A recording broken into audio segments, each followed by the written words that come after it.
Hello friends, मी पौर्णिमा. माझ्या चॅनलवर तुमचं खूप खूप स्वागत आहे. आज आपण बघणार आहे अतिशय हेल्दी असा मूग पालक पनीर डोसा.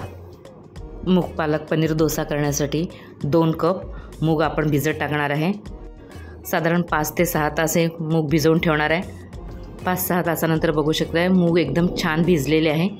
आता हे भिजलेले मूग आपण मिक्सरच्या पॉटमध्ये घेणार आहे. त्यानंतर यामध्ये आपण थोडेसे पालकाचे पानं घालतो आहे.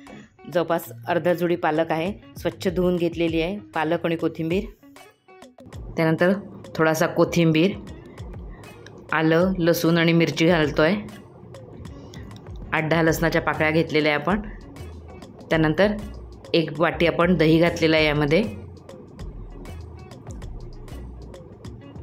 आणि चवीनुसार मीठ घालणार आहे.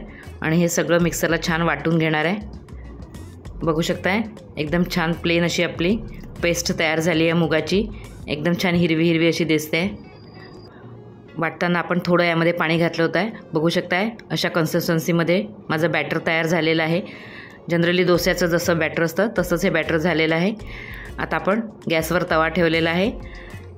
पाणी टाकून आपण छान क्लीन करून घेतलेलं आहे आधी, आणि त्यावर आता हे बॅटर टाकून आपण याचा डोसा तयार करून घेणार आहे. अगदी बॅटर झाल्या तुम्ही लगेचच डोसे करू शकता. बघू शकताय मी थोडंसं बॅटर तव्यावर घेतलेलं आहे आणि छान डोसा बनवून घेणार आहे. अगदी झटपट बनतो, अगदी चिपकत वगैरे नाही. बघू शकताय तुम्ही किती छान असा हिरवा हिरवा डोसा बनलेला आहे. हे डोसे तुम्ही नाश्त्यामध्ये, लंचमध्ये, डिनरमध्ये कधी पण खाऊ शकता.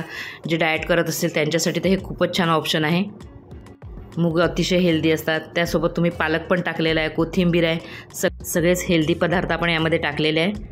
बघू शकताय डोसा खालून थोडासा क्रिस्पी झालेला आहे.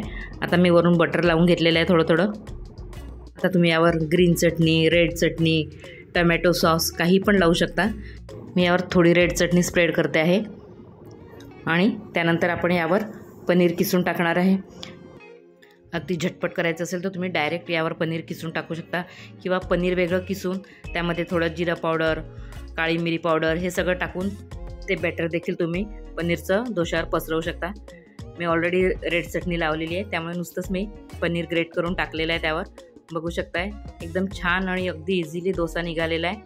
क्रिस्पी असा आपला हा मूग पालक डोसा तयार झालेला आहे.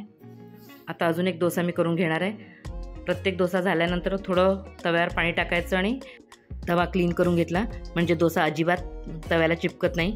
बघू शकताय दुसरा पण डोसा आपण लावून घेतलेला आहे. अगदी इझिली स्प्रेड होतो. करायला अतिशय सोपी, अतिशय हेल्दी आणि टेस्टी देखील होतात हे डोसे. एकदा तुम्ही नक्की करून बघा, आणि तुम्हाला रेसिपी कशी वाटते हे जरूर कमेंट करून कळवा, आणि व्हिडिओ जास्तीत जास्त शेअर करा. बघू शकताय दुसरा देखील आपला डोसा झालेला आहे. यावर देखील मी रेड चटणी लावून घेते आहे थोडी अगदी थोडी लावलेली आहे. याही डोस्यावर तुम्ही वरून काहीही लावू शकता. चीज लावू शकता, मेयोनीज लावू शकता, इवन बटाट्याची भाजी भरून सुद्धा तुम्ही हा डोसा करू शकता, किंवा सगळ्या भाज्या ग्रेट करून त्याचा स्टफिंग बनवून ते सुद्धा तुम्ही यावर लावू शकता. म्हणजे अजून हेल्दी होईल. ऑप्शन भरपूर आहे. एकदा तुम्ही हे डोस्याचं बॅटर बनवून घेतलं की त्यावर वेगवेगळ्या प्रकारचे तुम्ही डोसे बनवू शकता. दुसरा पण डोसा आपला छान निघालेला आहे. एकदम छान असे आपले मूग पालक पनीर डोसे तयार झालेले आहे. जर तुम्हाला व्हिडिओ आवडत असतील तर लाईक, शेअर, कमेंट करा, चॅनलला सबस्क्राईब करा, आणि बेल आयकॉन जरूर प्रेस करा म्हणजे मी जो पण व्हिडिओ टाकेल त्याचं नोटिफिकेशन तुम्हाला मिळेल.